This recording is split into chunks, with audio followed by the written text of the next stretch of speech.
Hello दोस्तो, आजच्या नवीन कथेमध्ये आपल्या सर्वांचं स्वागत आहे. आजच्या नवीन कथेचं नाव आहे दोन संसार.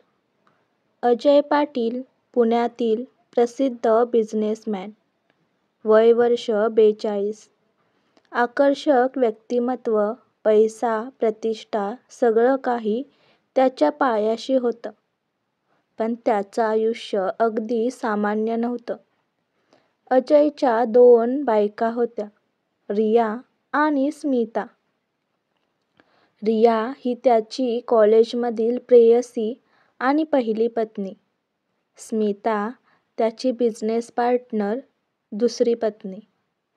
दोघींना एकमेकींची माहिती नव्हती. अजयने हे गुपित खूप काळ काळजीपूर्वक लपवून ठेवलं होतं.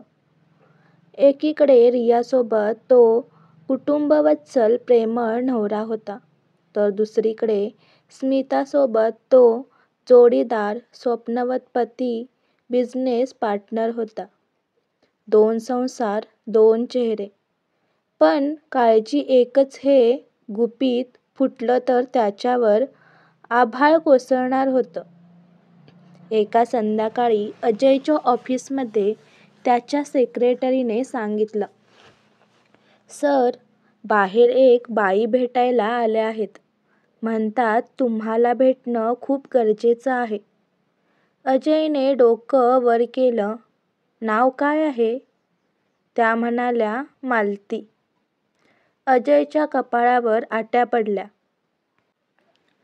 त्याला असं नावही आठवत नव्हतं. पण तरीही तो विचित्र अस्वस्थ झाला. ती बाई आत आली. उंच, सडपातळ, चेहऱ्यावर शांतता. वय साधारण 50च्या आसपास. डोळ्यात वेदना आणि राग एकत्र मिसळलेला. "मला माहितीये अजय, तुझं गुपित." तिचा आवाज शांत पण ठाम होता. अजयने भुवया उंचावल्या. "कुठलं गुपित?" "तुझ्या 2 बायकांचं गुपित." अजय स्तब्ध झाला. त्याच्या अंगावर काटा आला. ती बाई त्याच्याकडे पाहत हसली. "घाबरू नकोस, अजून सगळं सांगायचं बाकी आहे." मालती अचानक अजयच्या आयुष्यात वादळासारखी घुसली. ती धमकावत होती की जर तिच्या मागण्या पूर्ण केल्या नाहीत तर ती त्याचं गुपित जगासमोर आणेल. अजयने विचारलं, "तुला माझ्याकडून काय हवंय?" "तुझा सगळा पैसा, बिझनेस, नाव सगळं माझं होईल. नाहीतर मी तुझं जीवन उद्ध्वस्त करीन," ती म्हणाली. अजय गोंधळला. त्याला भीती वाटू लागली की जर रिया आणि स्मिताला सत्य समजलं तर सगळं संपेल. पण मालती थांबणार नव्हती. तिनं एकामागोमाग एक योजना राबवायला सुरुवात केली. कंपनीतील फायनान्शियल फाईल्स गायब होऊ लागल्या. बिझनेस डील्स बिघडू लागल्या. बँक अकाउंट्स हॅक झाले. अजयचं साम्राज्य हळूहळू कोसळायला लागलं. अजय एके रात्री मालतीला भेटायला गेला आणि तिला म्हणाला, "तू माझं आयुष्य का उद्ध्वस्त करतेस?" त्याने रागाने विचारलं. मालतीच्या डोळ्यात पाणी आलं. तिनं हळू आवाजात सांगितलं, "कारण मी तुझी आई आहे अजय." अजय हादरून गेला. त्याला विश्वासच बसत नव्हता. "खोटं आहे हे," त्याने ओरडून सांगितलं. पण मालतीनं आपल्यासोबत आणलेल्या जुन्या हॉस्पिटलचे कागदपत्र, त्याचा जन्मदाखला आणि एक जुना फोटो अजयसमोर ठेवला.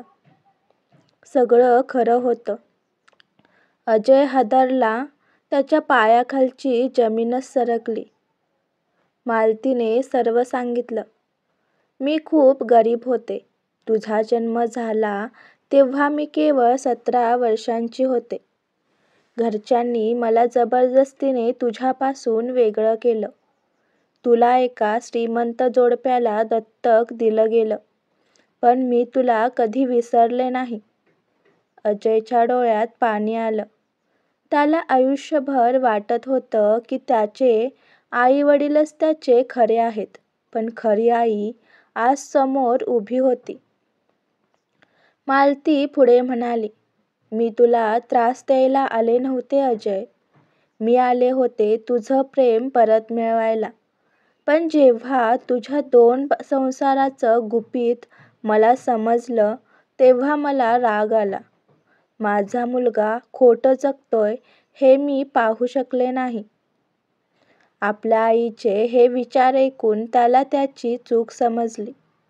अजयने रिया आणि स्मिता दोघींना भेटून सगळं सत्य सांगितलं. दोघीही हादरल्या, पण अजयचा प्रामाणिकपणा पाहून त्यांनी त्याला माफ केलं. त्याने बिझनेसचे काही शेअर्स मालतीच्या नावावर केले. तिला आलिशान घर दिलं. मालतीच्या डोळ्यात आनंदाश्रू होते. अजयने तिचा हात धरून सांगितलं, "आई, आता आयुष्य खोटं नाही जगायचं. आता फक्त खरं, उघडपणे आणि तुझ्यासोबत." मालतीनं हसत त्याला मिठी मारली.